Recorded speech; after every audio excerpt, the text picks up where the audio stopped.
jangan nampak. Okey kan, Dam? Tak sakit kan? Tak ada apa-apa pun.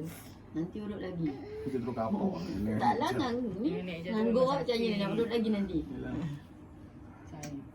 Kenapa? Urutnya sakit Masa sangat? tu dia memang tengah Dia panas. tengah sakit, tengah panas. batuk. Tak boleh. Lain kali kalau tengah demam tak Jadi boleh. kalau panas badannya lebih hot, kalau hangat macam ni boleh.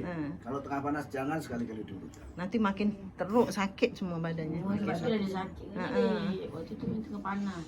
Kebetulan yang Dr. Rina cakap. Tengah Ya tak boleh. Kalau panas tak boleh. tengah panas jangan diurut. Bahaya. Boleh lagi teruk aja. Ya, sangat teruk. Sangat teruk. Dia terus jadi tulangnya terus macam sakit, infeksi macam. Terus macam Bisa-bisa. nanti makin baik-baik macam semingguan tu sampai 2 minggu. Tu orang besar pun kalau demam tak boleh urut. Ya, tak boleh. Kalau demam panas. Kalau tak panas, Kalau tak panas tak apa. panasnya lebih lah. Jangan kalau hangat-hangat itu tak apa. Kalau baru demam biasanya kan panas sangat kan. Itu tak boleh. Nanti kalau dah 2-3 hari dia dah makan ubat banyak kali kan dah turun. Itu tak apa. Okey, ini dah jam berapa dah? 1. Oh, dah jam 1.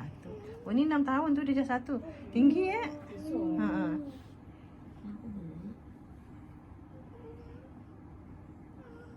Sedap Syah. Kan? Mana tengok kakak? Kakak tengok. Sedap. Abang kata sedap. Kata selalu suruh mama kaki. Kalau tak nak dah. Geger nanti. Mau dah.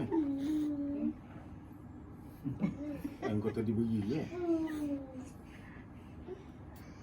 Urut kaki, sakit. Sakit. Boleh? Boleh. Apa? Nak urut. Kenapa?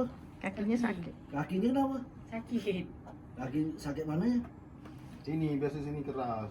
Dengan Oh. pinggang saya sakit. Oh. Yelah kalau situ sakit biasalah. Pinggang. Itu nak tak tahu kalau tak scan tak tahu. Yelah scan lah. Scan dulu lah. Cik sorry lah yang scan. Cik Jafar.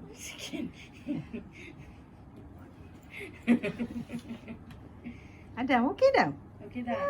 Nanti balik makan ubat Sedap kan Dam? Adam nak urut sini ke nak urut naik jam? Sini.